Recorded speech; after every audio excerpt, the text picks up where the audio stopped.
उपस्थित राकेश मौर्य जी, कार्यक्रम का पूरा संचालन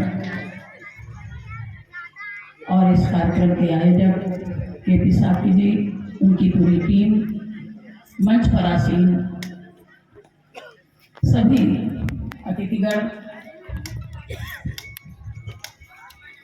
और आयोजन में उपस्थित हमारी सभी बंधु और बहनें, सभी को मैं तहे दिल से नमस्कार करती हूँ, हार्दिक अभिनंदन करती हूँ, बधाई करती हूँ। आज का ये कार्यक्रम, चूंकि सम्राट अशोक का जन्म तो चैत की अष्टमी में है, लेकिन ये बहुत ही अच्छा है कि उनके जन्म का उत्सव 15 दिन पहले से मनाया जाए। ये तो बड़ी खुशी की बात है, होना भी चाहिए। सम्राट अशोक के समय में भी महीनों से ये उत्सव मनाया जाता था और बहुत कई सदियों तक ये उत्सव मनाया जाता रहा। सम्राट अशोक का जन्म, लेकिन मैं एक वक्ता के नाते सम्राट अशोक के बारे में वो बताना चाहूंगी जो अभी तक नहीं बताया गया है, क्योंकि मैं समझती हूँ कार्यक्रम में दो बातें होनी चाहिए।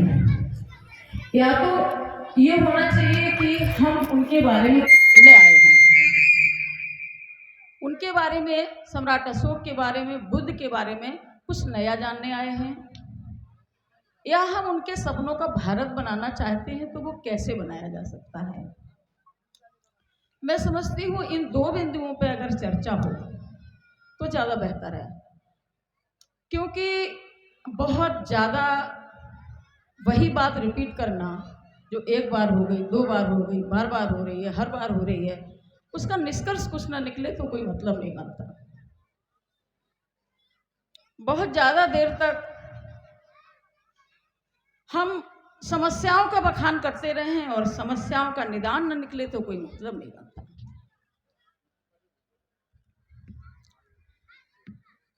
तो पहला मैं ये समझती हूँ कि अशोक के बारे में जो नहीं बताया गया, जो कुछ मैं बता सकती हूँ नया, तो मैं उसे बताऊं, फिर मैं भगवान बुद्ध के धम्म की बात करूं और उसके बाद ये चर्चा हो कि आखिर इसका निदान क्या है। मेरी समझ में इस मंच पर हमारे सम्मानित अतिथिगण बैठे हुए हैं, हमारे श्रोतागण भी बैठे हुए हैं। बात सिर्फ वो हो जिसका कुछ सार हो। हमें उनके बारे में जानना है, जान के उनके कदमों पे चलना है। एक समानता, प्रेम, बंधुत्व, करुणा, मैत्री की जनसत्ता को अपनी आंखों से देखना है, राजतंत्र को देखना है। सम्राट अशोक ने कलिंग युद्ध के बाद जब ये निर्णय लिया कि मैं अब धम्म के बल पर जनता के दिलों को जीतूंगा, तो उसने बहुत परिश्रम किया, बहुत पराक्रम किया। और पराक्रम करने के 1 वर्ष बाद भी वो कहता है कि मैंने कुछ नहीं किया। तो उसने जब पराक्रम की लाइन में, जैसा कि पूर्व वक्ताओं ने बताया, शिलालेख लिखवाए और उसी में जब वो मोगली पुत्र तिस्य से पूछता है कि धर्म के कितने अंग होते हैं, तो मोगली पुत्र तिस्य ने कहा 84,000 अंग होते हैं। तो अशोक ने 84,000 नगरों को चिन्हित किया और 84,000 नगरों में 84,000 बौद्ध विहार बन गए। उनकी पूजा अर्चना की। उसके बाद उससे भी उसे संतोष न हुआ तो उसने तमाम शिलालेख लिखवाए। मैं शिलालेख की एक बात बताना चाहती हूँ कि उसने 4 तरह के प्रतीक स्तंभों पे बनाए। वृषभ, अश्व, हाथी और सिंह। पूरे धरती पर जितने शिलालेख हैं तो कहीं वृषभ हैं, कहीं हाथी हैं, कहीं सिंह हैं, कहीं अश्व हैं ये चारों प्रतीक किसके हैं? हाथी तथागत गौतम बुद्ध के जन्म का, जो उनके माँ ने गर्भ धारण के समय स्वप्न देखा था, वो हाथी के प्रतीक को सम्राट अशोक ने लिया। वृषभ जो उस समय शाक्य वंश के लिए प्रचलित था। सिंह तथागत गौतम बुद्ध को शाक्य सिंह के नाम से भी जानते थे। तो सिंह हुआ स्तंभों में। अश्व, जब तथागत ने परिनिर्माण किया, निष्क्रमण माने कि घर से निकले तो अश्व पे निकले, तो अश्व को प्रतीक लिया। ये चार प्रतीक जो है स्तंभों पर जगह जगह मिलेंगे। तो कहीं सिंह मिलता है तो कहीं वृषभ मिलता है, तो इस कंफ्यूजन में मत रहिएगा कि ये सम्राट अशोक ने क्यों किया, ये मैंने क्लियर किया। फिर सम्राट अशोक ने अपने पुत्र और पुत्री को, दोनों को भिक्षु बनाया और महेंद्र को सर्वप्रथम, महेंद्र विदिशा की देवी, विदिशा की राजकुमारी देवी के पुत्र थे और देवी पहले ही से बौद्धिस्ट थी, तो उन्होंने वहीं रहना स्वीकार किया। साथ में अशोक की नहीं आई थी, लेकिन महेंद्र को उन्होंने सबसे पहले भिक्षु बनाकर श्रीलंका भेजा। और उसके पहले सम्राट अशोक ने एक पत्र भेज दिया था तिस्स को, जो श्रीलंका का राजा था। उस समय उसे श्रीलंका नहीं कहते थे, श्रीलंका नाम तो बाद में हुआ है। तो जब वहाँ लेटर गया, उसके बाद में महेंद्र जाते हैं तो उनका बहुत भव्य स्वागत होता है और धर्म का प्रचार करते हैं। और महेंद्र जब पुरुषों को धर्म प्रचार में लगे रहते हैं तो वहाँ की स्त्रियां लालियत होती हैं कि मैं भी बिछुड़ी बनना चाहती हूँ, मुझे भी प्रवेज्या चाहिए। तो महेंद्र ने ही प्रपोज किया था, प्रस्ताव दिया था कि मेरी बहन है वहाँ, उसको बुला लीजिए, महिलाओं को प्रवेज्या वो देंगी। तो संघमित्रा जब जाती हैं तो अशोक जो गया का जो हमारा बौद्ध वृक्ष है उसकी शाखा को लेकर के भेजते हैं। और उस शाखा की समुद्र के किनारे जब नाव में वो बैठती हैं, उसकी 7 दिन तक बहुत बड़े बड़े रथ, हाथी, घोड़े, सेना, नागवंशियों के द्वारा उस बोधि वृक्ष की पूजा होती है और बहुत बड़ी भव्य पूजा होती है। इतनी बड़ी भव्य पूजा होती, महावंश में तो ये तक लिख दिया देवताओं ने लगातार 7 दिन पुष्पों की वर्षा की थी। और उस शाखा को लेकर वो नाव में बैठती हैं और जैसे ही श्रीलंका जाती हैं, शाखा को वहाँ में रोक दिया जाता है। वहाँ के बौद्ध विहार में, वो आज यहाँ गया का पीपल का जो हमारा बौद्ध वृक्ष है, हालांकि वो बाद में दोबारा आया वहाँ से, लेकिन उस शाखा को वहाँ जो पेड़ वहाँ बना है, जो बोधि वृक्ष वहाँ पे है, वो आज भी आप लोगों के दर्शन के लिए उपलब्ध है। संघमित्रा ने आजीवन वहाँ भगवान बुद्ध के धम्म को फैलाने का काम किया। बौद्ध भिक्षुओं ने तमाम लोगों को भिक्षु बनाया, तमाम लोगों ने प्रतिज्ञा ली, तमाम वहाँ ऐसे स्थान बनाए गए जो भगवान बुद्ध के धम्म को फैलाने के लिए विहार बने। बहुत दिन तक अनवरत ये चलता रहा। बड़े दुर्भाग्य की बात है कि जो श्रीलंका जहाँ से जाता है, और मैं उस जगह का नाम नहीं लूँगी, वहाँ के लोगों का इतना आक्रमण हुआ श्रीलंका पे, इतना आक्रमण हुआ कि बौद्ध भिक्षुओं का एकदम समाप्त कर दिया गया। 3 बौद्ध भिक्षु केवल बचे। वहाँ का धम्म खतरे में पड़ गया। राजा बड़ा परेशान हो गया। राजा ने कहा मैं कैसे इस धम्म को जीवित करूँ, तो उसने बर्मा से बौद्ध भिक्षु बुलाए, फिर से संगीत कराई और वहाँ के पत्थरों की एक बहुत बड़ी सुरंग बनाई, जिसमें त्रिपिटक पत्थरों में पूरा राजा ने लिखवा दिया। आज भी त्रिपिटक श्रीलंका के पहाड़ियों में पूरा लिखा हुआ सुरक्षित है। आप लोगों को इस बात की खुशी होनी चाहिए कि त्रिपिटक किस तरीके से सुरक्षित किया गया। इस बारे में मैं एक बात बताना चाहूँगी, बड़ी ही मार्मिक है, बड़ी ही सुंदर है कि जिस समय हमारे नालंदा उस समय चरम पर था, पूरे विश्व से लोग आते थे। नालंदा के एक आचार्य थे बुद्ध घोष भंते जी। बुद्ध घोष ने वो बड़े ही दिमाग के बहुत तेज थे, वेद वेदांग के बहुत बड़े ज्ञाता थे और वो चाहते थे कि मुझसे लोग आएं और शास्त्रार्थ करें। शास्त्रार्थ करने के लिए वो भटकते रहते थे लगातार, कोई मिल जाए मुझसे शास्त्रार्थ करे, मेरे प्रश्नों का जवाब दे। तो इसी कड़ी में उन्हें रेवत, जो महाथेरो रेवत थे, वो मिले। उन्होंने अभिधम्म पिटक के बारे में उनसे चर्चा की, कई प्रश्न किए।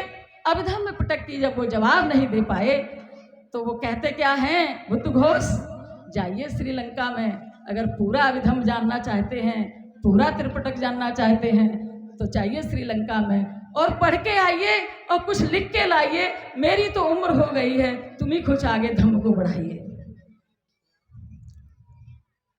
बुद्धघोष जाते हैं। बुद्धघोष जिस समुद्र में नाव से जा रहे होते हैं, उधर से अश्वघोष वापिस आते हैं। रास्ते में शास्त्रार्थ होता है। कहते हैं बुद्धघोष कि कैसा लिखा था वहां? अश्वघोष कहते हैं मैं तो बहुत बुजुर्ग हो गया हूं, आप जाइए और देखिए, बहुत ही अपार ज्ञान है, पूरा त्रिपिटक है, बड़ा ही सुंदर ढंग से उकेरा गया है वहाँ के राजा के द्वारा। तो बुद्धघोष जाते हैं और वहाँ ग्रंथों की नई रचना करते हैं जो आज भी मार्केट में उपलब्ध है। बुद्धघोष की रचनाएं आप पढ़ सकते हैं। फिर क्या होता है, ये तो मैंने थोड़ा आगे बता दिया। अब संगीतियों की बात आती है। संगीतियां होती हैं, किस लिए होती हैं? आज मैं इसलिए ये बात कह रही हूँ संगीतियों की, कि जब चीजें विघटित होती हैं, खंडित होती हैं, दूषित होती हैं, तो हमें पुनः उनको शुद्ध करने के लिए लग जाना चाहिए। आज उसकी जरूरत है। संगीतियां होती हैं। पहली संगीत तो भगवान बुद्ध के महापरिनिर्वाण के तुरंत बाद होती है। महाकश्यप की अध्यक्षता में होती है। अजातशत्रु करवाते हैं, पूरा श्रेय लेते हैं और पूरा त्रिपिटक एक दूसरे को सुनाते हैं, कंठस्थ करते हैं, याद करते हैं और वो आगे चलता है। ये बात मैं इसलिए बता रही हूँ, बहुत लोग इसको जानते होंगे, लेकिन कुछ लोग ऐसे भी होंगे कि ये सोचते होंगे आखिर ये जो आज बातें हैं वो कैसे इतना सही मान लें हम। तो ये सुने सुनाई जो परंपरा थी उससे आगे चली। 100 साल बाद फिर संगीति होती है। उसके बाद फिर होती है संगीति सम्राट अशोक के समय में, दूसरी संगीति कालाशोक के समय होती है और तीसरी संगीति सम्राट अशोक के समय होती है और मोगलीपुत्तिस उसकी अध्यक्षता करते हैं। और फिर से जितने ही दूषित भिक्षु लोग थे उनको श्वेत वस्त्र धारण करके अशोक सबको निष्कासित कर देते हैं, बौद्ध विहार का निर्माण कराते हैं। दोबारा से नए सिरे से फिर बौद्ध धर्म शुद्ध होता है। आज उसकी जरूरत है। सम्राट अशोक के बारे में तो जितना कहा जाए, जितने दिन तक कहा जाए, बहुत कम है, क्योंकि उन्होंने अनवरत जब तक जीवित रहे हर दिन धम्म का काम किया। तो यहाँ पर दोनों बातों को जोड़ा है। एक सम्राट अशोक का जन्म भी है, दूसरे विश्व शांति में धम्म की प्रासंगिकता भी है। धम्म सम्राट अशोक ने जब 84,000 बौद्ध विहार बनवा दिए थे तो उन्हें इससे संतोष नहीं हुआ, फिर शिलालेख लिखवाए। और मैं बताना चाहूंगी आज की तारीख में, अध्यक्ष जी, आज की तारीख में जो कश्मीर है, जो श्रीनगर है, वहां 500 बौद्ध विहार सम्राट अशोक ने बनवाए थे और उसको भिक्षुओं को दान कर दिया था। बहुत सारे बिल्डिंगें बनवाई थी और सब वहां पे धर्म के प्रचारार्थ, धर्म के सार के लिए जनता को दान कर दिया था। इसको कोई जानता ही नहीं है, लोग कहते ही नहीं हैं। नेपाल में जब अशोक की पुत्री चारुमती, एक तो संघमित्रा वहां चली गई श्रीलंका, दूसरी चारुमती उनका पति देवपाल इच्छा किए नेपाल जाने की, और नेपाल में जब गए तो वहां भी धर्म के प्रचार के लिए सम्राट अशोक ने 100 बौद्ध विहार बनवाए। ये मैं नहीं कह रही हूं। जब ह्वेनसांग 4वीं सदी में यहाँ आया है तो उसने श्रीनगर में 100 बौद्ध विहार देखे हैं, अपनी पुस्तक में लिखा है और लंदन के म्यूजियम में आज भी वो सुरक्षित है। इसलिए धम्म के कार्य में जब उसने गिरनार में लिखवाया, गिरनार के शिलालेख में लिखा है कि दूसरे, मैं देवों की पूजा करता हूं, मैं दान करता हूं, लेकिन उससे मैं संतुष्ट नहीं होता हूं। जितना संतुष्ट मैं दूसरे संप्रदायों के सार को बढ़ाने में होता हूं। कभी भी मैं सभी को बताना चाहती हूं कि ज़्यादातर लोग दूसरे संप्रदाय की निंदा में लगे रहते हैं कि उसमें ये है, उसमें ये है, उसमें ये है। अरे कभी अपने संप्रदाय के बारे में भी तो गहन अध्ययन करके देखो, उसके बारे में भी बताओ कि दूसरों का ही निंदा करते रहोगे। सम्राट अशोक ने गिरनार में लिखा है कि दूसरे के संप्रदाय की जब हम निंदा करते हैं तो अपने संप्रदाय की हानि करते हैं, और जब दूसरे संप्रदाय की प्रशंसा करते हैं तो अपने संप्रदाय की हम वृद्धि करते हैं। ये अभी भी लिखा हुआ है, गिरनार में आप पढ़ सकते हैं। उसने लेखों में लिखवाया आचार के प्रति कैसा व्यवहार करें, गुरुजनों के प्रति कैसा व्यवहार करें, पिता के प्रति कैसा व्यवहार करें, पुत्र के प्रति कैसा व्यवहार करें, पत्नी के प्रति कैसा व्यवहार करें, और निर्धनों के प्रति, सेवकों के प्रति कैसा व्यवहार करें। स्पष्ट लिखा हुआ है शाहबाजगढ़ी के लेख में कि मुझे निर्धनों का आदर करना चाहिए और दास और सेवकों का आदर करना चाहिए, गुरुजनों की सेवा करनी चाहिए, सत्कार करना चाहिए, दान देना चाहिए, पिता की सेवा करना चाहिए, उनका आदर करना चाहिए, और पत्नी का आदर अत्यंत अनिवार्य है। मैं बहनों को बता देना चाहती हूँ, अशोक के समय महिलाओं की जितनी इज्जत और सम्मान था वो धीरे धीरे कम होता हुआ आज बहुत कम हो चुका है। अगर सम्राट अशोक को और भगवान बुद्ध को आप अपने अंतर ध्यान में धारण करेंगी, भगवान बुद्ध के धम्म को पहचानेंगी, उसको स्वीकार करेंगी, अंगीकृत करेंगी, घर में लाएंगी, चौके में लाएंगी, आपका सम्मान बढ़ जाएगा। भगवान बुद्ध के समय जैसा कि हमारे पूर्व वक्ता ने बताया कि उनकी पत्नी भी भिक्षुणी बन गई। भगवान बुद्ध ने अनुमति नहीं दी, पहले कहा कि नहीं महिलाओं का प्रवेश ठीक नहीं है, लेकिन आनंद के बहुत ज्यादा आग्रह करने पर महिलाओं को प्रवेश दिलाया, और पहली भिक्षुणी संघ की भगवान बुद्ध के समय उनकी मां बनी, और उन्होंने तमाम भिक्षुणियों को जोड़ा, और तमाम भिक्षुणियां अरहत को प्राप्त हुई, शांति पथ को प्राप्त हुई, गाना गाती हैं, बखान करती हैं कि मैं ऐसी थी, मेरे पति ऐसा था, मेरा पुत्र ऐसा था, आज मैं सुखी हो गई हूँ, आज मैं शांत हूँ, आज मैं अरहत हो गई हूँ, आज मैंने निर्वाण को प्राप्त कर लिया। अहो भाग्य बुद्ध, आज मैं शांति पथ पर चल पड़ी हूँ। और इस शांति पथ पर चल के महिलाओं ने जब इसको स्वीकार किया, आगे आने वाले समय में, अशोक के समय में, वो और 4 कदम आगे बढ़ चुका था, क्योंकि इस धरती पर बुद्ध धम्म फैल चुका था। हिंदकुश की पहाड़ियों से लेके नेपाल, बांग्लादेश, अफगानिस्तान, पाकिस्तान, इतना बड़ा साम्राज्य अशोक का, जैसा कि वक्ता ने बताया मेरे कि ना कभी हुआ ना कभी होगा। होगा कि तो हम नहीं कहते हैं, कुछ भी हो सकता है, कोई ऐसा व्यक्ति पैदा हो सकता है, कोई बुद्ध बन सकता है, कोई सम्राट बन सकता है, कोई बहुत बड़ा सन्यासी बन सकता है, लेकिन इतना बड़ा साम्राज्य स्थापित करना सबके बस की बात नहीं है। अभी तक कोई ऐसा इस पृथ्वी पर नहीं हुआ। इस सम्राट अशोक का कहते हैं कि सूर्य अस्त नहीं होता था, यानी सूर्य तो अस्त होता ही है, लेकिन क्यों नहीं अस्त होता था? पृथ्वी तो गोल है। उनका राज्य इतना बड़ा था कि कहीं ना कहीं प्रकाश रहता था। सम्राट अशोक ने कोरिया में बुद्ध धर्म फैलाया। मैं आप सबको ये बताना चाहती हूँ, मेरा मकसद तो सिर्फ है कि जानकारी को आप तक पहुंचाना। कोरिया से बौद्ध धर्म जापान गया, कोरिया से बौद्ध धर्म जापान गया, और जापान का राजा था योगेई। योगी से योगेई याद कर लो। 585 ईस्वी में बौद्ध धर्म ग्रहण करके वो पूरे जापान में लिखवाना शुरू करता है, मकानों पर, वृक्षों पर, बिल्डिंगों पर, सरकारी गैर सरकारी भगवान बुद्ध के धम्म की कलाकृतियां उकेरी, और महिलाओं से विशेषकर उसका आग्रह होता था कि ये बौद्ध का धम्म है, शांत प्रिय है, कल्याणकारी है, समानता वाला है, इसको अपनाने की बहुत जरूरत है। और उस योगी राजा का पुत्र हुआ राजा सोतकू। वहां 3 बातें हैं, शिंटो, कन्फ्यूशियस, बौद्ध धर्म, तीनों को मिला के एक भगवान बुद्ध के धम्म को चलाने की वो एक श्रृंखला है। जैसे अगर शिंटो को पेड़ मान लो, कन्फ्यूशियस को लताएं मान लो, तो बौद्ध धर्म को उसका फल मान लो। फल मिल गया। जापान में गया, इसी तरीके से भूटान में, तिब्बत में हमारे बौद्ध भी छुले गए।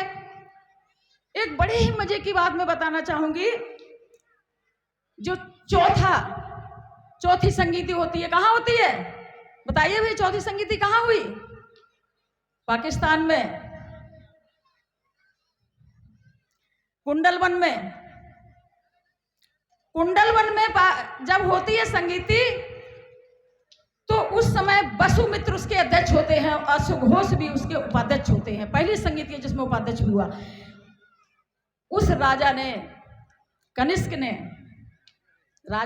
कनिष्क ने क्या किया था, बड़ा मजा आएगा सुन के आपको। तांबे की प्लेटें बनवाई, तांबे की रोल, और पूरा त्रिपिटक लिखवाया। अभिधम्म पिटक, विनय पिटक, सुत्त पिटक को 3 जगह बक्सों में भरवा के रखा और उसके ऊपर स्तूप बनवा दिया। आज के 1 करोड़ साल बाद भी जब वो गिरेगा तो त्रिपिटक वहां सुरक्षित निकलेगा। बंधुओं, भगवान बुद्ध की दया को आज जरूरत इस बात की नहीं है कि भगवान बुद्ध का धम्म क्या है, समस्याएं कितनी हैं। हम सभी से ये पूछना चाहती हूं कि समस्याओं का हल क्या है। क्या हम अपने व्यक्तिगत लाभ में क्या ये धम्म फैला सकते हैं, अशोक राज्य ला सकते हैं? संभव है क्या? एक लाइन में बताइए, क्या संभव है? हम व्यक्तिगत लाभ में हमारे ही लोग लगे रहें और अशोक राज्य की कल्पना करते रहें, सब्ज बाग दिखाते रहें? ऐसा संभव नहीं है। इसलिए देखिए, इसके लिए हम सबको कोई एक नया पथ चुनना पड़ेगा।